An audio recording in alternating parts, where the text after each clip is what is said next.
profeta les enseñaba diciendo: bienaventurados los pobres en espíritu, porque de ellos es el reino de los cielos. Bienaventurados los que lloran, porque ellos recibirán consolación. Bienaventurados los mansos, porque ellos recibirán la tierra por heredad. Bienaventurados los que tienen hambre y sed de justicia, porque ellos serán saciados. Bienaventurados los misericordiosos, porque ellos alcanzarán misericordia. Bienaventurados los de limpio corazón, porque ellos verán a Dios. Bienaventurados los pacificadores, porque ellos serán llamados hijos de Dios. Estas son extraordinarias bienaventuranzas. Escuché de un enorme perro que observaba cómo un pequeño perrito se afanaba por alcanzar su propio rabo. Y el gran perro le preguntó: ¿por qué haces eso? Y el perrito le contestó: verás, he estado estudiando filosofía y creo que he llegado a dominarla. Creo que he descubierto la respuesta a los problemas del universo. Creo que he descubierto cuál es la más profunda necesidad de un perro.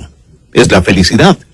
Y he descubierto que la felicidad está en el rabo del perro. Esa es la razón por la que estoy tratando de alcanzar mi rabo. Y si alguna vez logro alcanzar mi rabo y sostenerlo, entonces seré un perro verdaderamente feliz. El gran perro, que era un perro muy sabio, le dijo al perrito: ¿sabes? Yo también estudié filosofía y he pensado y ponderado sobre estas mismas inquietudes, y en algunas cosas estoy de acuerdo contigo. Pienso, por ejemplo, que es una buena cosa que un perro sea feliz, y hasta cierto punto creo que la felicidad está en el rabo del perro. Pero también he descubierto que mientras más corro tratando de alcanzar mi rabo parece que corre más rápido. Cuando me olvido de estar cazándolo, parece que siempre está más cerca de mí. Mi amigo, así mismo es con la felicidad. Mientras más la perseguimos, más se aleja de nosotros. Pero cuando nos dedicamos y nos preocupamos de nuestros asuntos, ella nos alcanzará, vendrá tras nosotros. Pero, obviamente, la felicidad no está en el rabo de un perro, ni siquiera para el mismo perro. Para todos aquellos que conocen íntima y personalmente al Señor Jesús, saben que el gozo y la felicidad, que es lo que la palabra bienaventurado significa, aunque es una palabra bastante difícil de traducirla, puede significar ser lleno de gozo o puede significar una palabra de felicitación. En el idioma griego, esta palabra quiere decir algo que está contenido en sí mismo. El tener dentro de uno mismo lo que necesita. Y a eso lo llamamos felicidad. Así que vamos a hablar de este esquema de la felicidad. Leyes para vivir. Actitudes que deben ser. Y la primera la encontramos en el verso 3. Bienaventurados los pobres en espíritu, porque de ellos es el reino de los cielos. Esta es la primera llave del reino. Bienaventurados los pobres en espíritu. Note que en todas estas bienaventuranzas, el Señor Jesucristo está hablando acerca de lo que somos y no primordialmente de lo que tenemos. En cambio, en la época actual en la que vivimos, el énfasis primario es en lo que se tiene. El mundo tiene sus propias bienaventuranzas. Bienaventurados los ricos y los que tienen poder. Bienaventurados los que tienen conocimiento, prestigio y popularidad. Dinero, inteligencia, físico, osadía. De acuerdo a nuestra moderna sociedad, esas son las cosas que nos darán la felicidad. Y sin embargo, hay mucha gente que tiene todo eso y carece de gozo y felicidad. Hay varias palabras en la Biblia para referirse a los pobres. Por ejemplo, la pobreza de la mujer que como ofrenda en el templo puso 2 moneditas, que era todo lo que tenía. Pero, aunque era realmente pobre, tenía 2 moneditas. O sea, tuvo algo que ofrendar. Una palabra describe esa pobreza, pero no es la palabra que Jesús usa en este versículo. Es una palabra que significa pordiosero, un hombre que no tiene absolutamente nada. Es la misma palabra que encontramos en Lucas 16, en referencia al pordiosero llamado Lázaro, que se sentaba a la puerta de la casa del hombre rico, y los perros venían a lamerle las llagas, y él se alimentaba de las migajas que caían de la mesa del hombre rico. Era pues completa y totalmente pobre, destituido de todo. Así que no solamente era pobre, sino también pordiosero. Y Jesús dice que esos pobres son bendecidos.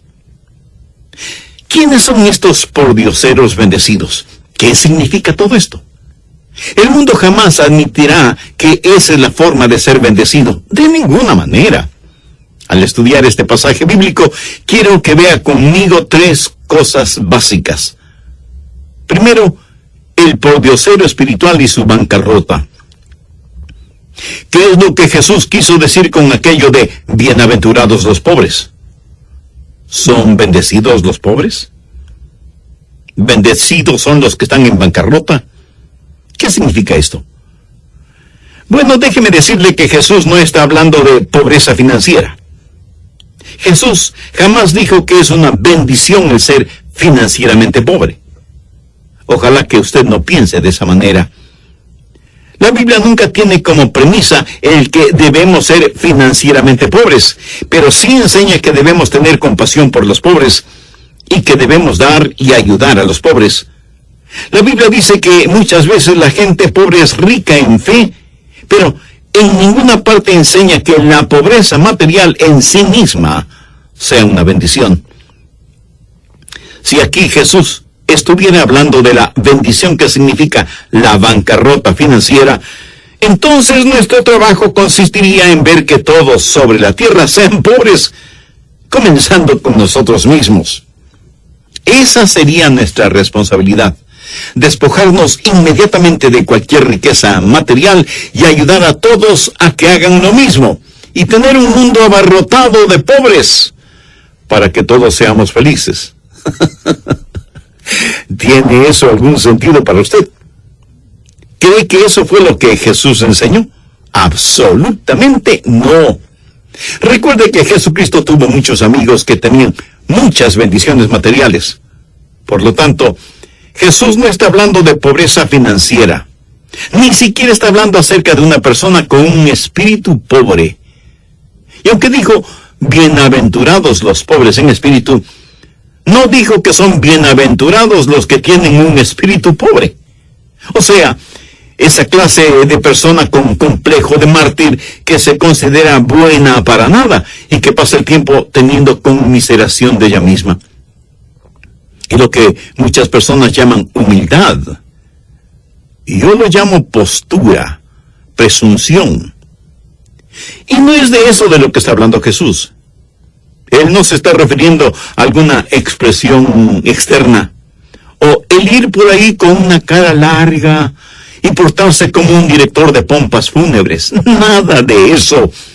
De hecho, Jesús dijo, cuando ayunes, unge tu cabeza y lava tu rostro. Y esto hay que hacerlo más bien en forma íntima, reservada, y no estar proclamando a los 4 vientos que está ayunando. ¿De qué está hablando Jesús al decir, bienaventurados los pobres en espíritu?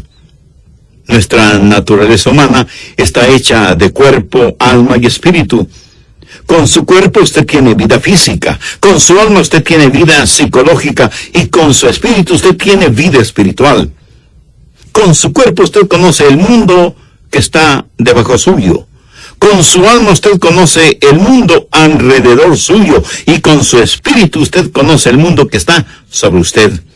Dios es espíritu, y los que le adoran en espíritu y en verdad es necesario que adoren.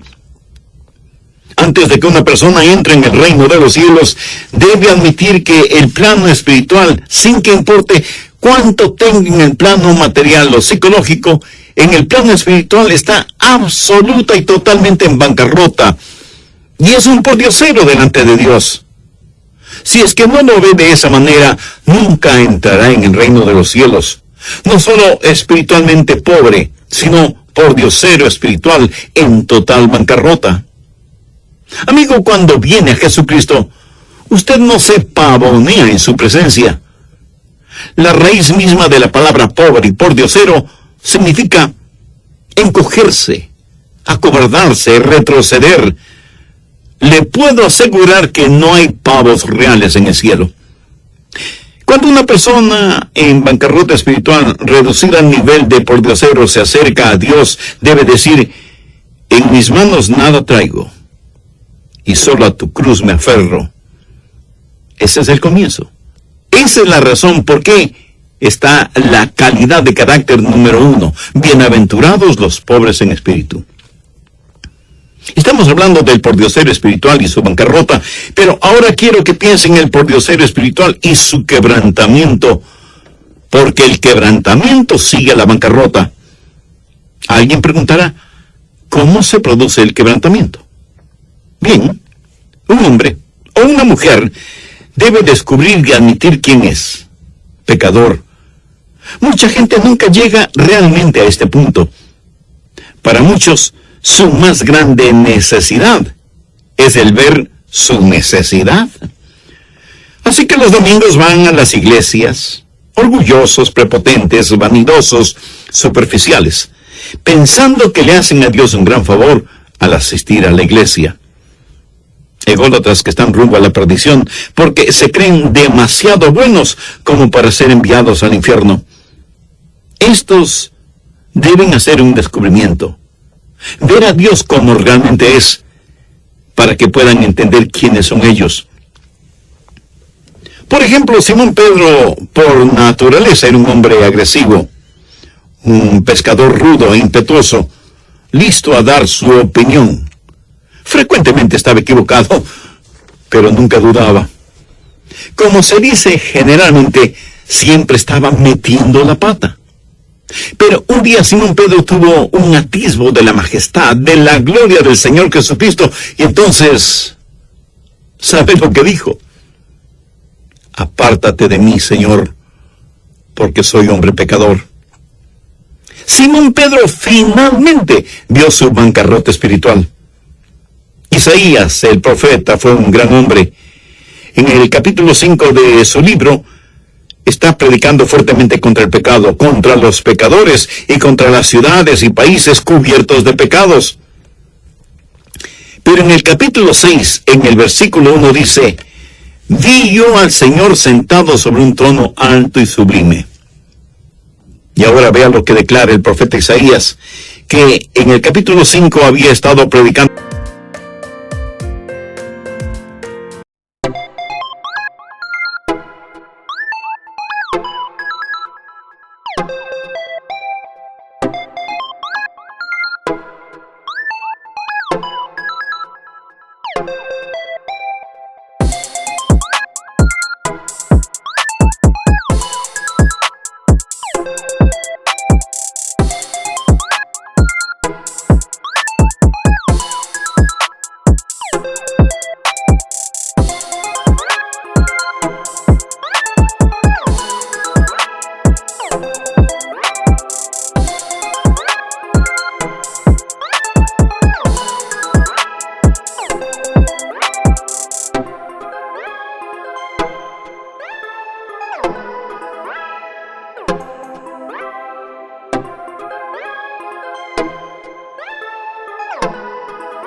Fuertemente contra el pecado de los demás. Vean lo que dice en el verso 5 de Isaías 6. Entonces dije: ay de mí, que soy muerto, porque siendo hombre inmundo de labios y habitando en medio del pueblo que tiene labios inmundos, han visto mis ojos al Rey Jehová de los ejércitos. Isaías, el profeta, experimentó una bancarrota espiritual. La Biblia relata la historia de una mujer sirofenicia. Era una mujer pagana de Fenicia. Y sucedió que Jesús estuvo en ese hogar. Esta mujer pagana, que tenía una hija poseída, que era atormentada por un demonio, se acercó a él porque quería que sanara a su hija. Y Jesús, a fin de traerla al punto de quebrantamiento de espíritu, le dijo algo que seguramente sonó muy duro y cruel en los oídos de esta mujer. Leamos el relato de Mateo 15, los versos del 24 al 28. Él respondiendo dijo: no soy enviado sino a las ovejas perdidas de la casa de Israel. Entonces ella vino y se postró ante él diciendo: Señor, socórreme. Respondiendo él dijo: no está bien tomar el pan de los hijos y echarlo a los perrillos. Y ella dijo: sí, Señor, pero aún los perrillos comen de las migajas que caen de la mesa de sus amos. Entonces respondiendo Jesús dijo: oh mujer, grande es tu fe, hágase contigo como quieres. Y su hija fue sanada desde aquella hora. La palabra perrillos que utilizó Jesús para la mujer denota más bien un perrito o mascota, un cachorrito. Y le dice a la mujer que uno no toma los alimentos que están en la mesa para dársela a los perros, aunque sean mascotas, en vez de dárselos a sus propios hijos. Uno podría pensar que la mujer, al ser tratada de esa manera, se hubiera alejado de ahí diciendo: vaya líder religioso que es.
Nunca nadie me había tratado de esa manera. Pensé que él era un hombre compasivo. No, ella no pensó así. ¿Sabe cómo respondió ella? Le dijo: Señor, tienes toda la razón. Lo que dices es verdad. Pero, Señor, aún los perrillos comen las migajas de pan que caen de la mesa. Ahora, cuando ella usa la palabra perrillos, no usa la misma palabra utilizada por Jesús. Ella usa una palabra que significa un famélico perro callejero. Es así como ella se describe a sí misma. Y eso quebrantó el corazón de Jesús, por lo que elogió su fe y le concedió lo que ella pedía, o sea, la sanidad de su hija. ¿Qué pasó con esta mujer? Lo mismo que le sucedió a Simón Pedro cuando vio al Señor. Lo mismo que le sucedió al profeta Isaías cuando vio al Señor. Lo mismo le sucedió a esta mujer cuando vio al Señor. Se volvieron pobres en espíritu, pordioseros delante de un justo y santo Dios. Y por volverse pordioseros delante de un justo y santo Dios, recibieron lo que deseaban. Ahora, permítame hacerle una pregunta muy personal. ¿Cómo se ve usted delante de Dios? ¿Demasiado bueno y justo como para reconocer que es pecador y que necesita no solo quien le perdone, sino quien le salve? ¿Hay alguna repercusión espiritual en su alma al saber que, si bien todos nosotros somos